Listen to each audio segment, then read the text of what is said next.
You know what they say, 2 Jews, 3 opinions. Jews like to argue, but perhaps there was no greater argument than the one we find in this week's Torah portion, where we find Korach and some of his followers rebelling against the leadership of Moshe.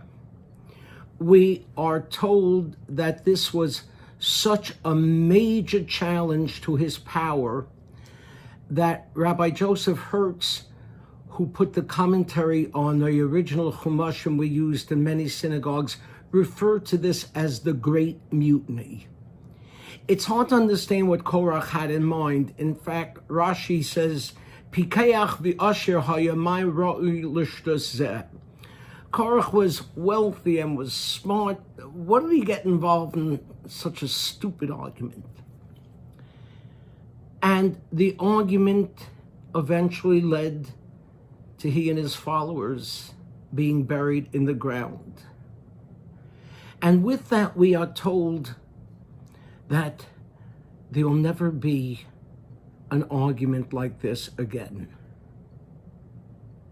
Really? There'll never be an argument like this again?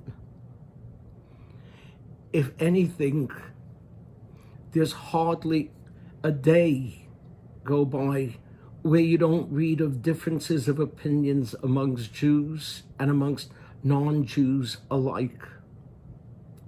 So what does it mean when we're told there'll never be an argument like this again? My father used to say, what we're being told is the argument between Moshe and Korach. Moshe was 100% right. Korach was 100% wrong. An argument like that, there'll never be again. Because in most every argument, there's some truth to one side and some truth to the other. We have completely discarded that truth. The differences that we have as Americans pits one side against the other without there being the slightest concession that maybe the other side has something to say for themselves. It's not a matter of right or wrong. It becomes a matter of patriot or traitor. And I would tell you that in most arguments facing our people today, there's something to be said for both sides if you think about it. Abortion is the eternal argument in America, pro-life, pro-choice.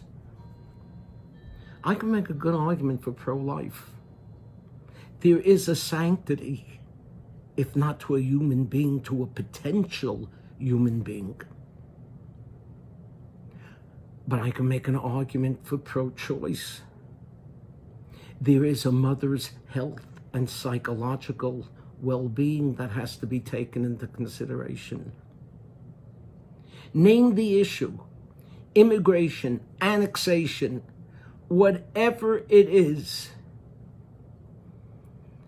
neither side has a total monopoly on the truth. If only we would learn to accept that reality. The Maharal writes so interestingly, if the thing is impure, it is impossible that it will not have some purity within it. Likewise, if the thing is pure, it is impossible that it will not have within it some impurity. And man, too, is very form in thought. It is impossible that all human thought will follow one path. Let's keep that in mind. And if you do, you know what? We'll learn how to disagree without being disagreeable. Shabbat Shalom.